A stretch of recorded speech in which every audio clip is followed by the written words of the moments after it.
যেমনি কোন জায়গায় গেলে আপনার পিছনে পিছনে লোকজন ঘুরে বেড়ায়, সবাই চলে আসে, আপনি মেজাজ দেখালে আপনার কাছেও কেউ কোনোদিন ঘেষতো না।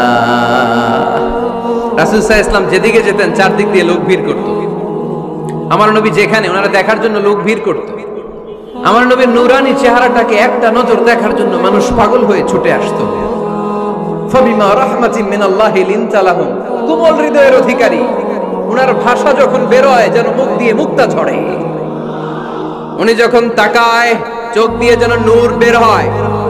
ওনার চেহারার নূরের ঝলকানি কাফেরদের হৃদয়টারে মুহূর্তের মধ্যে ঠান্ডা করে দেয়। ওনার কণ্ঠের সুমধুর তেলাওয়াত কাফেরদের হৃদয়টারে উজালা করে দেয়। ফাবিমা রাহমাতিন মিনাল্লাহি লিনতা লাহুম, নবী আমার রহমতে আপনি অনেক কোমল হৃদয়ের অধিকারী। আমার নবী এত দিলদরিয়া, কাফেররাও যাতে কালেমার পথে চলে আসে কাফেরদের পিছনে পিছনে ঘুরতেন। আমরা ভাত খাইতে না চাইলে, ছোট বাচ্চারা রাতে না খেয়ে ঘুমায়, সারা রাত না খাইলে ক্ষতি হবে না? গ্যাস্ট্রিক হয়ে যাবে না?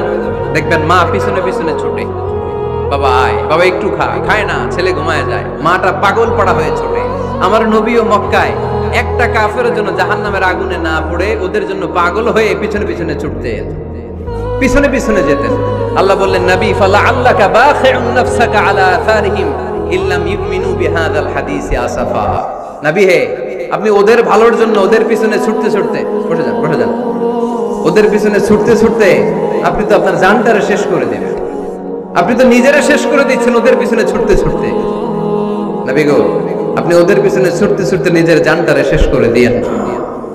রহমতের নবী, সবার জন্য হৃদয়ে ভালোবাসা আছে না নাই? আমরা মসজিদ নিয়ে ভাগাভাগি করি, করি না? হানাফি মসজিদ, আহলে হাদিসের ভাইরা আইলে কিল খাইবেন। আহলে হাদিস জামে মসজিদ, হানাফিরা ঢুকলে গুতায়া বাইর করে দেবে, আছে না নাই? কে বলছে আপনারা হানাফি মসজিদ বানাইতে? কে বলছে আপনারা আহলে হাদিস মসজিদ বানাতে? গোটা দুনিয়া যত মসজিদ আছে মসজিদগুলো কার? মসজিদে কাউরে বাধা দেয়া যাবে না, খবরদার। সবাই এক, সবার জন্য বিশ্বনবীর হৃদয় দিলদরিয়া। আমরা হানাফি মসজিদে আহলে হাদিসদেরকে ঢুকতে দেই না, আহলে হাদিস মসজিদে হানাফিদেরকে ঢুকতে দেই না, আমিন আসতে বললে ঢুকতে দেই না, জোরে বললে ঢুকতে দেই না। বিশ্বনবী মসজিদে নববীতে খ্রিস্টানদেরকে নিয়ে বসে বসে কথা বলেছেন। ইহুদির লাশ দেখে আমার নবী দাঁড়িয়ে গিয়েছেন। আমরা মুসলমান মুসলমান একসাথে বসতে পারি না। রাহমাতাল লিল আলামিন। আমার নবীর 5 নাম্বার পরিচয় কি? বইঘরের ভাইয়ের আওয়াজ করে বলেন, 5 নাম্বার পরিচয় কি? গোটা বিশ্বের জন্য রহমত। কষ্ট হচ্ছে? শেষ করে দেই। অনেক শুনলেন তো। এক ক্লাস কি এত লম্বা হয় নাকি? হ্যাঁ, ঘন্টা পরে যাবে এখন। আরো শুনবেন? পরিচয় কয়টা গেল? আর কয়টা শুনবেন? আরো 5টা। আমার নবীর 6 নাম্বার পরিচয়, আমার নবীর চরিত্র ফুলের চাইতেও পবিত্র। আমরা বলি আমার নেতার চরিত্র ফুলের চাইতেও পবিত্র, কাগজের ফুল, আছে না নাই? এই কথাগুলো আসলে আমাদের ক্ষেত্রে যায় না, যায় আমার নবীর ক্ষেত্রে। আমার নবীর চরিত্র ফুলের চাইতেও পবিত্র, চরিত্রের অধিকারী। এটাকে বলা হয় খুলুকে আযীম। এটাকে কি বলে? সবাই বলেন, আরো জোরে বলেন। নবীর ফলোয়ার, নবীর সুন্দর সুন্দর নামগুলো নিতে চায় না, আওয়াজ করে বলেন খুলুকে আযীম। আরবিতে খুলুক মানে চরিত্র, খুলুক মানে এটার বহুবচন আখলাক। আখলাক তো বুঝেন, বলি না লোকটার আখলাক খুব ভালো, স্বভাব চরিত্র ভালো। তো আমার নবীর স্বভাবকে এত অনুপম, এত সুন্দর করে আল্লাহ কোরআনে তুলে ধরেছেন। আল্লাহ এটার নাম দিয়েছেন খুলুকে আযীম। কি নাম? খুলুক 3 ধরনের। কয় ধরনের? খুলুকে হাসান, খুলুকে কারীম, খুলুকে আযীম। আই রিপিট, খুলুকে হাসান, খুলুকে কারীম, খুলুকে আযীম। আবার বলি, খুলুকে হাসান, খুলুকে কারীম, খুলুকে আযীম। খুলুকে হাসান মানে সমান সমান, উনিও ধমক দিছে আমিও ধমক দিছি, এটা খুলুকে হাসান। আমি তো খারাপ কিছু করি নাই, আমি অতিরিক্ত জুলুম করছি নাকি ওনার উপরে? উনিও ধমক আমিও ধমক, সমান সমান, এটা খুলুকে হাসান। নবীর এটা ছিল না। আরেকটা হচ্ছে খুলুকে কারীম, উনি ধমক দিছে আমি ধমক দেই নাই, আমি সহ্য করে নিয়েছি, এটা খুলুকে কারীম। এটা খুলুকে কারীম। নবীর এটাও ছিল না, নবীর ছিল এটা খুলুকে আযীম। উনি ধমক দিছে আমিও ধমক দিছি, না এটা করেন নাই। উনি ধমক দিছে আমি সহ্য করে নিলাম, কিছু বলি নাই, এটাও করেন নাই। উনি ধমক দিছে আমি ওনার ওনার জন্য দোয়া করলাম আর ওনারে বুকে টেনে নিলাম। আমি ওনারে ভালোবাসতে শুরু করলাম, ওনারে কাছে টেনে নিলাম, ওনারে বুকে জড়িয়ে ধরলাম। সুবহানাল্লাহ পড়তে পারলেন না? এটারে কি বলে? আমার নবীটা মনে হয় খুলুকে হাসান ছিল, খুলুকে কারিম ছিল। আমার নবীর চরিত্র কি ছিল? এজন্য আল্লাহ বললেন ওয়া ইন্নাকা লাআলা খুলুকিন আযীম। নবী হে, একটা অনুপম সুন্দর চরিত্র দিয়ে আমি আপনারে তৈরি করেছি। সুবহানাল্লাহ পড়েন। অনুপম চরিত্র, খুলুকে আযীম। খুলুকের ব্যাখ্যা শেষ, এবার ব্যাখ্যা হবে আজিমের। আজিম মানে সুমহান। বুইগরের ভাইয়েরা, আজিম মানে, আওয়াজ করে বলো, আজিম মানে নবীর চরিত্র সুমহান চরিত্র। আজিম শব্দটা আল্লাহ কোরআনে যেন তেন জায়গায় ব্যবহার করে না, যেটার তাৎপর্য সিগনিফিকেন্স অনেক বড়, অনেক বিশাল, অনেক সুমহান, তখন আল্লাহ ব্যবহার করে আযীম। তখন কি ব্যবহার করে? কিয়ামতের দিন আল্লাহ যে একটা ভূমিকম্প পৃথিবীটারে ধরে যাবে, একটা ঝাঁকুনি দিবেন, পাহাড়গুলো ভেঙে খান খান হবে, স্যাটেলাইট গুলো ভেঙে টুকরা টুকরা হবে। ওই ভূমিকম্পটা মনে হয় সাধারণ ভূমিকম্প। এই ভূমিকম্পের মতো ভূমিকম্প পৃথিবীবাসী কোনোদিন দেখে নাই। এজন্য ওই ভূমিকম্পের বর্ণনা দিতে যে আল্লাহ কোরআনে বললেন ইন্না জালজালাতাস সাআতি লাশাইউন আযীম। নিশ্চয়ই কিয়ামতের দিনের ভূমিকম্প এটা সাধারণ ভূমিকম্প নয়, এটা সুবিশাল ভয়ঙ্করতম ভূমিকম্প। ঠিক কি না? এই কিতাবটা তো দুনিয়ার অন্যান্য সাধারণ কিতাবের মতো একটা কিতাব, তাই না? অসাধারণ, এটার তুলনা হয় না। এটার মর্যাদা কত বলে বোঝানো যাবে না। তাই এই কিতাবটার কথা বলতে যে আল্লাহ কোরআনে বললেন এটাও আজিম কিতাব। ওয়ালাকাদ আতাইনাকা সাবআম মিনাল মাসানি ওয়াল কুরআনাল আযীম। নবী হে, আপনারে আমি নিত্য পাঠনীয় শব্দবাক্য দিয়েছি, সাথে সাথে কোরআনে আজিম দিয়েছি। এটা সাধারণ কোরআন না, এটা কোরআনে আজিম। তাহলে ভূমিকম্প এটা বড় ভূমিকম্প, তাই এটা ভূমিকম্প আজিম। এটা সুমহান কোরআন, তাই এটা আজিম। আমার আল্লাহর সত্তা এটা কি সাধারণ না সুবিশাল? এজন্য আল্লাহ নিজের পরিচয় দিতে যেও ব্যবহার করেছেন আজিম। কি ব্যবহার করেছেন? আয়াতুল কুরসি মুখস্থ আছে না সবার? আছে আছে। সব শেষে আল্লাহ বললেন ওয়ালা ইয়াউদুহু হিফযুহুমা ওয়া হুয়াল আলিয়্যুল। সবাই বলেন ওয়া হুয়াল আলিয়্যুল। তাহলে আল্লাহ নিজের পরিচয় দিতে যেও বলেছেন আযীম। তাহলে ভূমিকম্পটা বড়, এটা আযীম। কোরআন যেন কিতাব নয়, এটা আযীম। আমার আল্লাহ সাধারণ কোনো সত্তা নয়, এটা আযীম। আমার নবীর চরিত্র সাধারণ চরিত্র নয়, এটাও আযীম। চিল্লায় বলো ঠিক কি না? এজন্য আল্লাহ বলেছেন ওয়া ইন্নাকা লাআলা খুলুকিন আযীম। নবী হে, আপনার চরিত্রের কোনো তুলনা হয় না। এত সুন্দর, এত অনুপম চরিত্র আপনার চরিত্র। এক মাথা থেকে পা পর্যন্ত এক ফোঁটা কালো দাগ ফেলানোর মতো কোনো সুযোগ আপনার চরিত্রের ভেতরে নাই। চিল্লায় পড়েন আল্লাহু আকবার।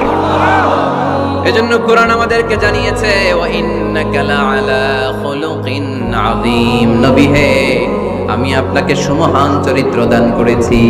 সুবহানাল্লাহ। তাহলে 6 নাম্বার পরিচয় কোরআন যেটা আমাদেরকে জানালো, আমার নবীর চরিত্র ফুলের চাইতেও সুমহান চরিত্রের অধিকারী। সুমহান চরিত্রের অধিকারী। সুবহানাল্লাহ পড়েন। 7 নম্বরে কোরআন বলে আমার নবী হলো আলোর মশাল। আমার নবী কি? আরো জোরে বলেন। আলোর মশাল দেখছেন আপনারা? কে কে দেখছেন? বাকিরা দেখেন নাই? বাকিরা কি দেখছেন? হারিকেন। একজনকে হারিকেন। মোমবাতি দেখছেন কে কে? দেখি। ও, এটা মোমবাতি জেনারেশন। হ্যাঁ, মোমবাতি দেখেছেন আপনারা, ঠিক আছে। আল্লাহ রাসূল সাল্লাল্লাহু আলাইহি ওয়াসাল্লামকে আল্লাহ আলোর মশালের সাথে তুলনা করেছেন। আল্লাহর নবীকে কোরআনে বলা হয়েছে তিনি আলোকবর্তিকা। তিনি কি? এই বাংলাটা চিনেন না আপনারা? আলোকবর্তিকা। সুন্দর বাংলা বলেন, আলোকবর্তিকা। তিনি আলো, আলোকবর্তিকা, আলোর মশাল। কেন তিনি আলোর মশালের সাথে আল্লাহ তুলনা করলেন? উদাহরণ দিয়ে বোঝাই। কেন নবীকে আলোর বাতি, মোমবাতি, চেরাগ বাতি, প্রদীপের সাথে কেন তুলনা করা হলো? একটু বোঝার চেষ্টা করেন। ধরেন আমার কাছে একটা মোমবাতি, এটাকে আমি গ্যাস লাইট দিয়ে জ্বালালাম। আপনাদের সবার হাতে আছে মোমবাতি, কোনো গ্যাস লাইট নাই, জ্বালানোর সুযোগও নেই। এজন্য আপনারা সবাই আপনাদের খালি মোমবাতি গুলো এনে আমার ধরানো মোমবাতি থেকে জ্বালায় নিয়ে যাবেন। আজকে মানুষ কত হইতে পারে সম্ভাব্য? প্যান্ডেলের বাইরে মিলে 1 লক্ষ হবে? এত হবে না, হবে না? ধরলাম 1 লক্ষ। 1 লাখ কত এরকম হবে। আচ্ছা ধরলাম 50,000। আপনারা 50,000 লোক, 50,000 মোমবাতি, আগুন নাই, আমার হাতের মোমবাতি, এটা জ্বালানো মোমবাতি। এবার আপনারা সবাই লাইন ধরে আপনাদের আগুন ছাড়া মোমবাতি আমার মোমবাতি থেকে ধরায় ধরায় নিয়ে যাচ্ছেন। এতে আমার মোমবাতির আগুনের কমতি ঘটবে? বোঝে নাই বোধহয়, বুড়ি ঘরের ছেলেরা বোঝে নাই। আমার হাতে জ্বলন্ত মোমবাতি, আপনাদের হাতে নিভানো মোমবাতি। 50,000 লোক লাইন দিয়ে, আমি শুনলাম 50,000 লোক আমার মোমবাতি থেকে আগুন ধরাবে, আমি দেব দৌড়। কারণ আমার আলো যদি শেষ হয়ে যায় এরকম মনে করবো নাকি? 50,000 কেন, 1 লক্ষ মোমবাতি নিয়ে এসে যদি আমার ধরানো মোমবাতি থেকে লোকজন আলো নিয়ে আলোকিত হয়, আমার মোমবাতির আলোর কিছু কমতি হবে না। চিল্লায় বলো ঠিক কি না? এজন্য আমার নবীকে আল্লাহ আলোক বর্তিকা বলেছেন। আমার নবীকে আল্লাহ আলোর মশালের সাথে তুলনা করেছেন, জ্বলন্ত প্রদীপের সাথে তুলনা করেছেন। আমার নবী এমন আলো, এমন নূর, আমার নবী এমন প্রদীপ, এই প্রদীপ থেকে সবাই এসে আলো নিয়ে যায়, আলোকিত হয়, কিন্তু আমার নবীর আলোর কোনো ঘাটতি হয় না। সুবহানাল্লাহ। এজন্য আল্লাহ বললেন, ইয়া আইয়ুহান নাবিয়্যু ইন্না আরসালনাকা শাহিদান ওয়া মুবাশশিরান ওয়া নাযীরা وداعيا إلى الله بإذنه وسراجا منيرا سبحان الله سراجا منيرا আমার নবীর পরিচয়, তিনি হচ্ছেন আলোকবর্তিকা। ফররুক আহমেদ একটা কবিতা লিখেছেন, কবিতার নাম সিরাজা মুনিরা। কি নাম? পড়ছেন আপনারা? এগুলো পড়বেন। তিনি হচ্ছেন আলোকবর্তিকা, তিনি এমন আলো, তার কাছ থেকে সবাই আলো নিলেও তার আলোর কমতি ঘটবে। সুবহানাল্লাহ পড়েন। নবীর 8 নাম্বার পরিচয়, কোরআন বলে আমার নবী ছিলেন নিষ্পাপ, কোনো পাপ নাই। আমার নবী ছিলেন নিষ্কলুষ, কোনো দাগ নাই। আমার নবী ছিলেন মাসুম, আমার নবীর জীবনে কোনো গুনাহ নাই। আওয়াজ করে বলেন ঠিক কি না? তারপরেও আমার নবী বিনয়ের কারণে প্রতিদিন 70 বারেরও বেশি আল্লাহর কাছে তওবা করতেন। নবী যদি গুনাহ ছাড়া করে 70 বার, আমরা গুনাহ নিয়ে তওবা করা দরকার কয়বার? আমাদের গুনাহ আছে না নাই? বেশি না কম?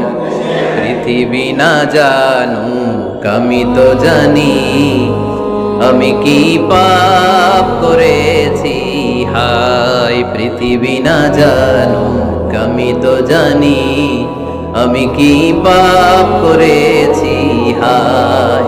আমার পাপের করলে বিচার, বাঁচার আমার নাই উপায়। দয়াময় প্রভু মাফ করো আমায়, মাফ করো আমায়। পড়েন আমিন। যাদের গুনাহ আছে তারা আওয়াজ করে পড়েন আমিন। লিয়াগফির লাকাল্লাহু মা তাকদ্দামা মিন যামবিকা ওয়া মা তাআখার। নবী আপনার আগের আপনার পরের কোনো গুনাহ নাই, সব আল্লাহ আমি ক্ষমা করে দিলাম, সব ক্ষমা করে দেয়া হয়েছে। তাই যিনি মডেল হবেন তার গুনাহ থাকতে পারবে না, তার দাগ থাকতে পারবে না, তার মধ্যে কোনো দোষ থাকতে পারবে না। তিনি হতে হবেন নিষ্কলুষ, তিনি হতে হবে নিষ্পাপ, তিনি হতে হবে মাসুম। তাই আমার নবী আমার মডেল। চিল্লায় বলো ঠিক কি না? এজন্য 8 নম্বরে কোরআন বলেছে নবীর কোনো গুনাহ নাই, নবী মাসুম, নবী নিষ্পাপ, নবী নিষ্কলুষ। তাই নবী আমাদের মডেল হওয়ার যোগ্যতা রাখে কি রাখে না? আমাদের মডেলের নাম মুহাম্মদ। চিল্লায় বলেন কি নাম? আরো জোরে কি নাম? 9 নম্বরে কোরআন নবীর পরিচয় দিল। আর 2টা পরিচয় বলে শেষ করে দিব। 2-1 ওঠা বসা করতেছে মনে হয়, পেশাব চাপছে বোধহয়। হ্যাঁ, খুব ঠান্ডা। ও আচ্ছা আচ্ছা, ঠিক আছে, শেষ করে দিচ্ছি। চলবে চলবে, কতক্ষণ চলবে? সারা রাত। আপনারা সারা রাত থাকেন, আমারে আর ভাইস চেয়ারম্যান সাহেবের দিক দিয়ে পার করে দিয়ে, আমি ভাইস চেয়ারম্যান নিয়ে দিক দিয়ে চলে যাব। এই আবেগগুলো কোরআনের আবেগ। আমার আজীব লাগে এই দেশে আল্লাহ যে কোরআনের গণজোয়ার দিয়েছে, কোরআনের প্রতি মানুষের ভালোবাসা দিয়েছে, শীত এদেরকে থামায় রাখতে পারে না। 144 ধারা এদেরকে থামায় রাখতে পারে না। গুজব এদেরকে ঘরে আটকায় রাখতে পারে না। কোরআনের কোরআনের প্রেমেরা রাস্তায় নেমে যায়, কোরআনের প্রেমেরা ময়দানে চলে আসে। এই শক্তি, সম্ভাবনা, এই স্পিরিট কোরআনের জন্য কাজে লাগানোর দরকার আছে না নাই? রাজি আছে মুসলমান? কারা কারা রাজি হাত তুলে আল্লাহর দেখা।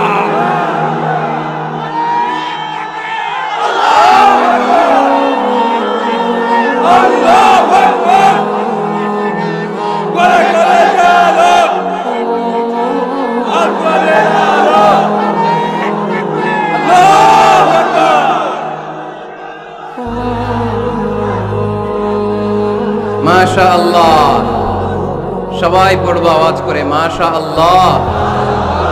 আল্লাহ তুমি আমাদের ইখলাস বাড়িয়ে দাও, কোরআনের প্রতি মহব্বত বাড়িয়ে দাও, নবীর ভালোবাসা অন্তরে বাড়িয়ে দাও। যতদিন বেঁচে থাকি কোরআনের পক্ষে যেন থাকতে পারি তুমি তৌফিক দাও। কোরআন জানিয়ে দিয়েছে আমার নবীর 9 নাম্বার পরিচয়। আমার নবীরে যারা গালি দিয়েছে, আমার নবীর বিরোধিতা যারা করেছে, তার প্রত্যেকটা গালির জবাব দিয়েছে কোরআনে স্বয়ং আল্লাহ। চিল্লায় বলো ঠিক কি না? নবী যখন দাওয়াত দিতে শুরু করলেন, কোরআনের বাণীগুলো এত মধুর, এত মজার, এই সুন্দর মিলানো মিলানো বাণীগুলো শুনে কাফেররা বলতে আরম্ভ করলো, মুহাম্মদ কারো কাছ থেকে শিখে এসে আমাদেরকে এগুলো শোনাচ্ছে, এগুলো শুনতে কেমন যেন কবিতার মতো লাগে। নাউজুবিল্লাহ পড়বো না? না, কিসের মতো লাগে? জোরে বলতে হবে। কাফেররা আপত্তি তুললো, মুহাম্মদ তুমি যেটা শোনাও আমাদের তো মনে হয় এটা কবিতা। আমাদের কি মনে হয়?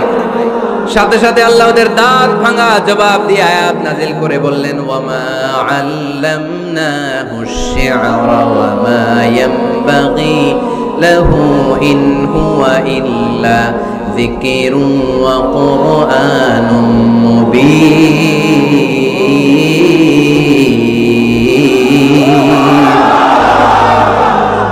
আমার নবী যা শোনায় এটা কবিতা না, আমার নবীর জন্য কবিতা জানা শোভনীয় না। আমার নবী যা শোনায় এটা উপদেশ বাণী, এটা হলো সুস্পষ্ট কোরআন। ঠিক কি না?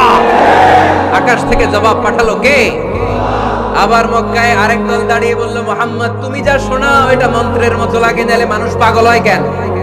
তুমি যেদিকে ছোট পঙ্গপালের মতো লোকজন তোমার পিছে লাইন ধরে কেন? এটা মন্ত্রের মতো লাগে।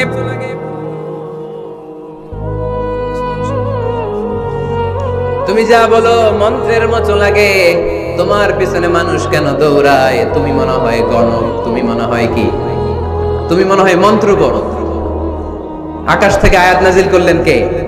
ওয়ালা বিকাউলি কাহিনিন কলিলাম মা তাযাক্কারুন। এটা কোনো মন্ত্র না, এটা কোনো গণকের বাণী না, বাণীটা কার? আবার একদল নবীর সাথে আবার বেয়াদবি করলো, বেয়াদবি করে বলতে আরম্ভ করলো, মুহাম্মদ তুমি পাগল। গোটা বিশ্বে ছড়িয়ে দিতে লাগলো। হজের মৌসুমে সবাইরে বলতে আরম্ভ করলো, এই লোকটার কাছে যেও না, লোকটার নাম মুহাম্মদ, লোকটা বড় পাগল। এই লোকটার কাছে যারা যায় তারাই তার সাথে পাগল হয়ে যায়। আকাশ থেকে এই বিরোধীদের জবাব নাজিল করলো কে? ওয়ামা সাহিবুকুম বিমাজনুন। তোমাদের সাথে আমার বন্ধু পাগল নয়। ঠিক কি না? যেখানেই নবীর বিরোধিতা, সেখানেই নবীর পক্ষে আয়াত নাজিল করে কে? নবীর ছেলে ছিল কয়টা? আঙ্গুল তোলার পরে বোঝা যাচ্ছে না? না, আমার নবীর ছেলে সন্তান ছিল কয়জন? ছোটবেলাতেই এদেরকে উঠায় নিল কে? বেঁচে থাকে নাই, ছোট্টবেলাতেই ইন্তেকাল। যখন ছেলে সন্তান 3 জন মারা গেল, কাফেররা দুয়া তুললো, নবীর বংশ নির্বংশ হয়ে যাবে। মুহাম্মদ তুমি লেজ কাটা, তোমার নাম নেয়ার মতো কেউ থাকবে না। নাউযুবিল্লাহ পড়ে। মুহাম্মদ তুমি নির্বংশ, তোমার নামটা মুখে তোলার মতো কেউ নাই। 3 ছেলেই তো চলে গেল। মুহাম্মদ তুমি হলো আবতার। নাউযুবিল্লাহি মিন যালিক। আবতার মানে নির্বংশ, লেজ কাটা। আবতার মানে নির্বংশ, লেজ কাটা। আমার নবীকে নির্বংশ লেজ কাটা বলে গালে দিতে দেরি, কিন্তু কোরআনের আয়াত নাজিল হতে দেরি নাই। আল্লাহ আয়াত নাজিল করে দ্ব্যর্থহীন কণ্ঠে ঘোষণা করলেন, ইন্না শানিআকা হুয়াল আবতার। আমার নবী নির্বংশ নয়, লেজ কাটা নয়। যারা আমার নবীকে গালি দিয়েছিস তোরাই লেজ কাটা। আমার নবী নির্বংশ নয়, আমার নবী লেজ কাটা নয়। আমার নবীর নাম নেয়ার মতো থাকবে না। তোরা বলছিস গোটা বিশ্ব আমার নবীর জন্য মাতোয়ারা হয়ে যাবে। চিল্লায়